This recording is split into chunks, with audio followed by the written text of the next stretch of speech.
Hello बच्चों, तो स्वागत है आपके इस नए वीडियो में। बच्चों, आज का अपना टॉपिक है संवेग संरक्षण का नियम।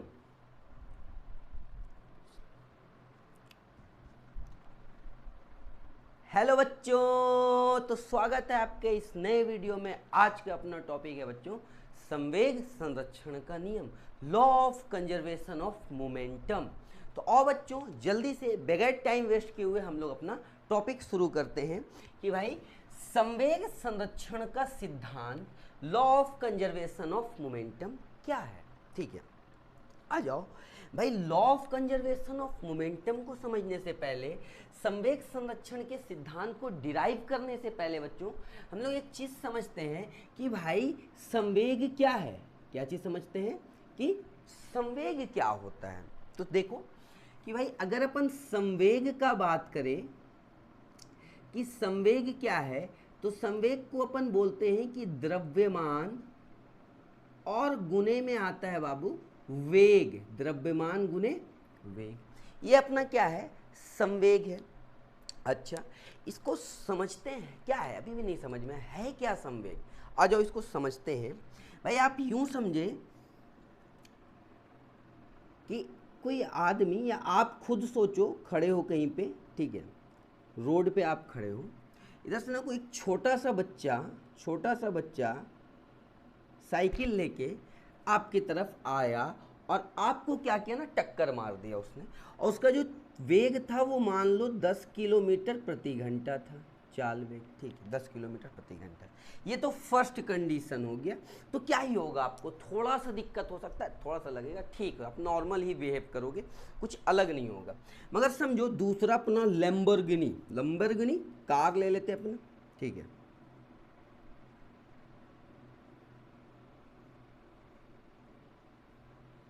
ठीक है। अब देखो ये कार आ रहा है आपके तरफ और इसका भी अभी चाल वही है, 10 किलोमीटर प्रति घंटा, या वेग वही है, और ये आपको टक्कर मारा। अब देखो टक्कर जब कार मारेगा तो क्या होगा, उतना ही के वेग से मतलब हाथ पैर तो टूटना तो संभव ही है। तीसरा केस समझो कि भाई अगर ऐसा कुछ हो जाए आपके साथ कि एक बड़ी सी ट्रक आ जाए, ठीक है, और ये आपको क्या मार दे, टक्कर मार दे आके। और मज़ेदार बात ये है कि यहाँ पर भी जो वेग है ना वो उतना ही है, चाल उतना ही है, 10 किलोमीटर प्रति घंटा। अब जब ट्रक आपको टक्कर मारेगा ना तो स्वाहा हो जाएंगे। ठीक है, समझ रहे हो क्या होगा, समझो। अच्छा, एक छोटा सा बात और समझो कि भाई जैसे ये अपने पास मार्कर का ढक्कन है, इससे मैं आपको फेंक के मारूँ, टक से लगेगा आपको, क्या होगा, कुछ हल्का सा माथे होते पे आप रब करोगे और सही बिहेव करने लग जाओगे।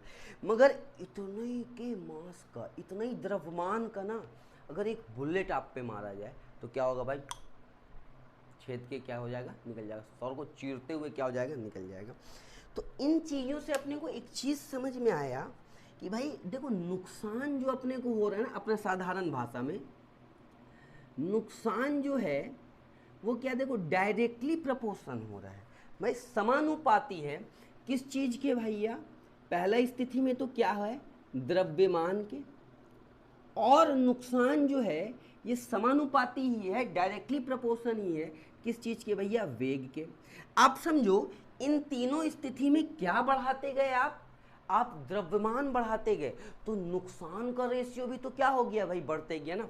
और आप इस स्थिति में ढक्कन और जब बुलेट का बात किए थे तब आप क्या किए भाई, आप कितना ही तेज फेंक लोगे अपने हाथ से ढक्कन को, मगर जब बुलेट आएगा तो भाई आपका क्या होगा, वहां पे आप क्या बढ़ा दिए, वेग बढ़ा दिए ना, वहां पे आप क्या बढ़ा दिए, वेग बढ़ा दिए। तो देखो ये दोनों राशि को मिलाकर अपन एक नई भौतिक राशि बनाए, जिसको हम लोग क्या बोले बाबू, संवेग बोले। और संवेग को स्मॉल p से अपन डिनोट करते हैं, और इसका जब अपन फॉर्मूला देखेंगे तो p बराबर क्या होता है, m इंटू वी। ये क्या बन गया, संवेग का फॉर्मूला बन गया। ठीक है, बात समझ में आया भाई कि अपन इस चीज को लेके चले थे संवेग को। तो संवेग होता क्या है, तो बात समझे अपन की भैया संवेग को अपन लिखते हैं द्रव्यमान गुना वेग। अब अपन स्थिति देखिए, कोई आदमी खड़ा, उसको एक साइकिल से टक्कर लगता है उतने ही के वेग से, एक बार कार से टक्कर लगता है उतने ही के वेग से, एक बार ट्रक से टक्कर लगता है उतने ही के वेग से। तीनों स्थिति में नुकसान का रेशियो दर जो है ना वो क्या होते जा रहा है, बढ़ते जा रहा है। तीसरी स्थिति में तो हो सकता है कि आपका क्या हो जाए भाई, स्वाहा। ठीक, दूसरा स्थिति में अपन ये भी देखे थे एक और केस में कि भाई एक ढक्कन से कोई आपको फेंक के मार रहा है और एक बुलेट लग रहा है, तो कौन सी स्थिति में आपको नुकसान ज्यादा होगा भाई, बुलेट लगने की स्थिति में भी आपका क्या हो जाएगा, स्वाहा हो जाएगा। मगर जब आपको ढक्कन लगेगा तो टक से लगेगा, ठीक है, टक से लगेगा, मगर आप रब अप कर लोगे और आप ठीक हो जाओगे। ठीक है, कोई ज्यादा कोई दिक्कत आपको होने वाला नहीं है। तो ये था भाई अपना संवेग। अब ये बात है कि ठीक है, ये तो है संवेग। अब अपने को जो पढ़ना है ना वो क्या पढ़ना है, संवेग संरक्षण का सिद्धांत, law of conservation of momentum. तो आओ इसको अपन रब करके, ठीक है, अपन चालू करते हैं क्या भाई, अपना derivation law of conservation of momentum का। ओके,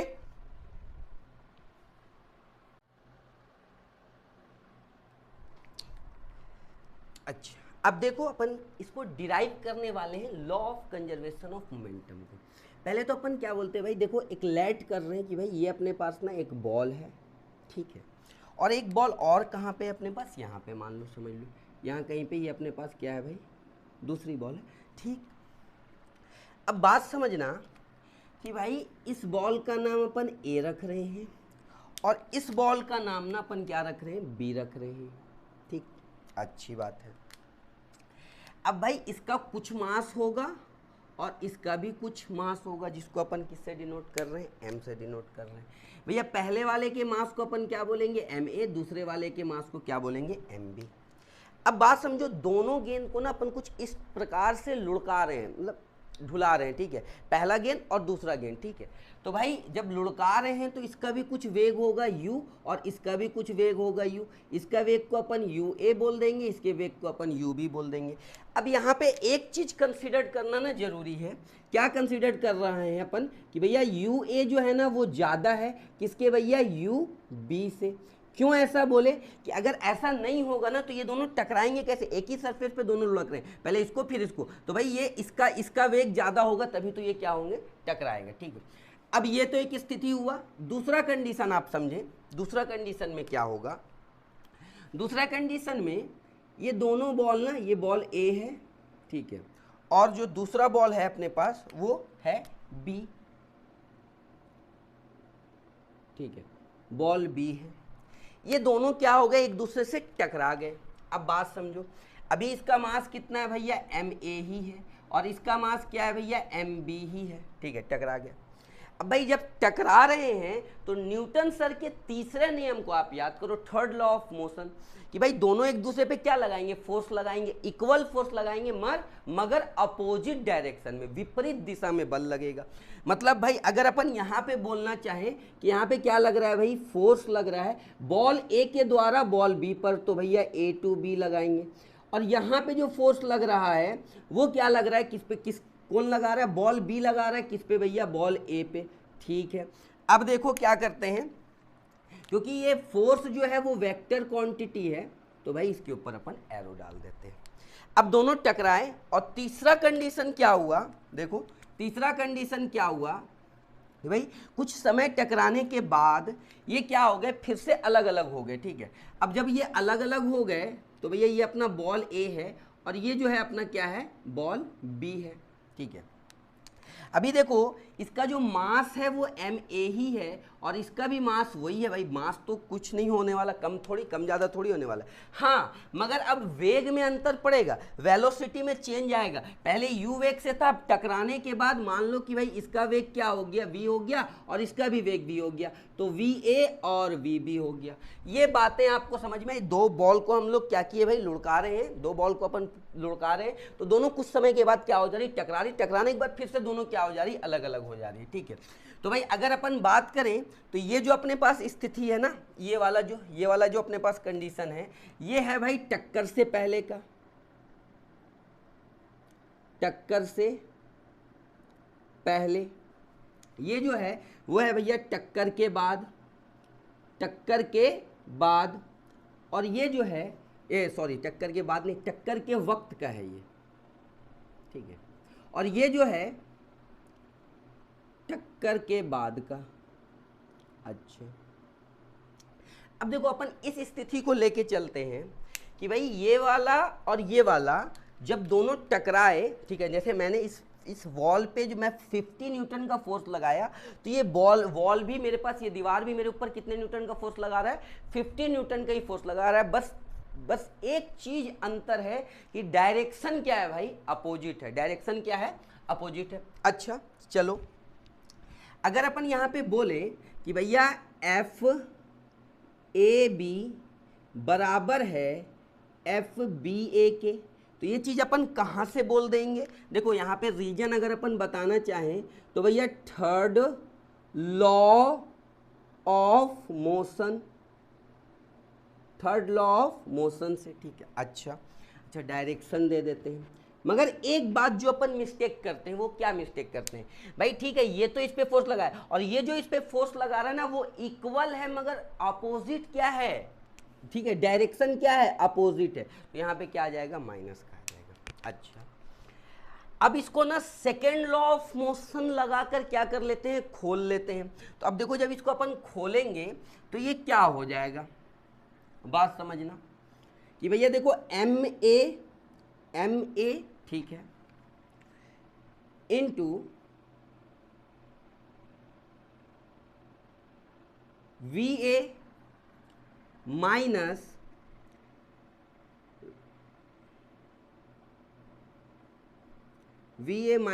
यू ए, और बटा में क्या हो गया, टी बराबर माइनस एम बी ब्रैकेट में V B minus U B, और बाई में क्या हो गया भाई, टी हो गया। अच्छा, अब ये आया कैसे, आप ये भी समझ सकते हो कि भाई देखो, अपन जिनको नहीं पता हो वो देख लें। यहाँ पे साइड में एक सूत्र अपन पढ़ के आए हैं त्वरण का, ठीक है। त्वरण में क्या होता है, v माइनस यू बटा में टी, वेग में परिवर्तन की दर, टाइम जितना टाइम लगा, ठीक है। और एक अपन सेकेंड लॉ ऑफ मोशन से पढ़ के आए हैं, force is equals to M A, और ये त्वरण को ही अपन लोग तो एक्सीलरेशन कहते हैं, ए। तो भाई अब बस यहाँ पे देखो F is equals to M, और यहाँ ए के जगह पे अपन अगर इसको रख दे v माइनस यू बटा में टी, तो देखो ये फॉर्मूला और ये फॉर्मूला मैच कर रहा है कि नहीं कर रहा है? तो भाई मैच कर रहा है।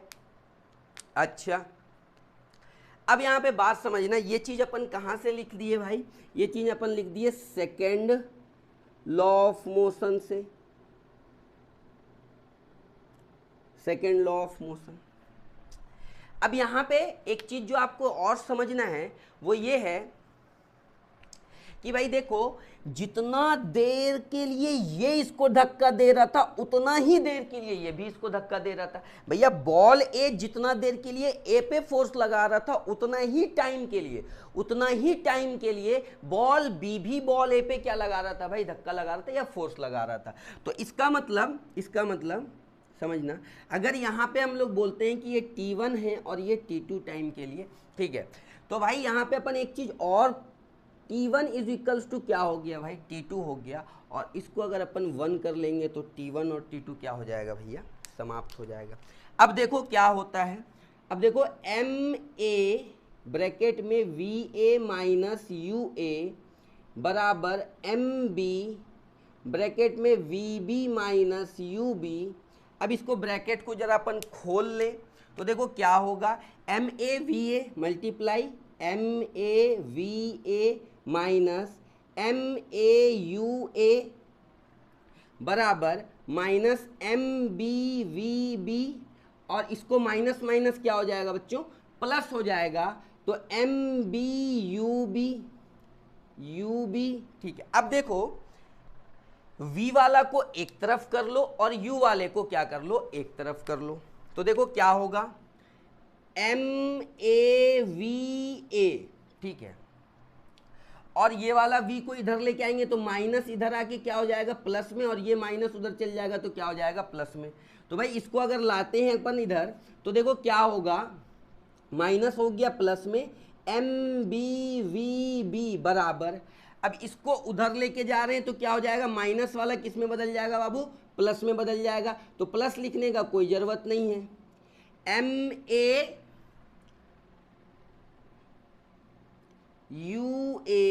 Plus MBUB। अब देखो ये हुआ क्या, देखो भैया ये टक्कर के बाद का संवेग है, टक्कर के बाद का संवेग, और ये जो है टक्कर से पहले का संवेग है, टक्कर से पहले का संवेग। अब दोनों बराबर है कि नहीं है, यही चीज तो अपने को डिराइव करना था बच्चों, जो अपन डिराइव करके ले आए हैं। भाई टक्कर से पहले का जो इसका संवेग होगा, जो इसका संवेग होगा, इनका सम, टक्कर से पहले का इन दोनों के अलग अलग संवेगों का सम, और भाई टक्कर के बाद इसका संवेग कुछ होगा, इसका संवेग कुछ होगा, इसका सम क्या होता है, बराबर होता है। इसी को हम लोग बोलते हैं law of conservation of momentum. I hope बच्चों कि ये आपको समझ में आया हो। इतना ही नहीं, अपन ना इसको प्रैक्टिकल से भी करके देखने वाले हैं। तो आप क्या करो, मैं 5 सेकंड का आपको टाइम दे रहा हूं, आप इसको नोट करो, ठीक है। उसके बाद अपन क्या बढ़ते हैं आगे, प्रैक्टिकल देखते हैं और समझने का कोशिश करते हैं।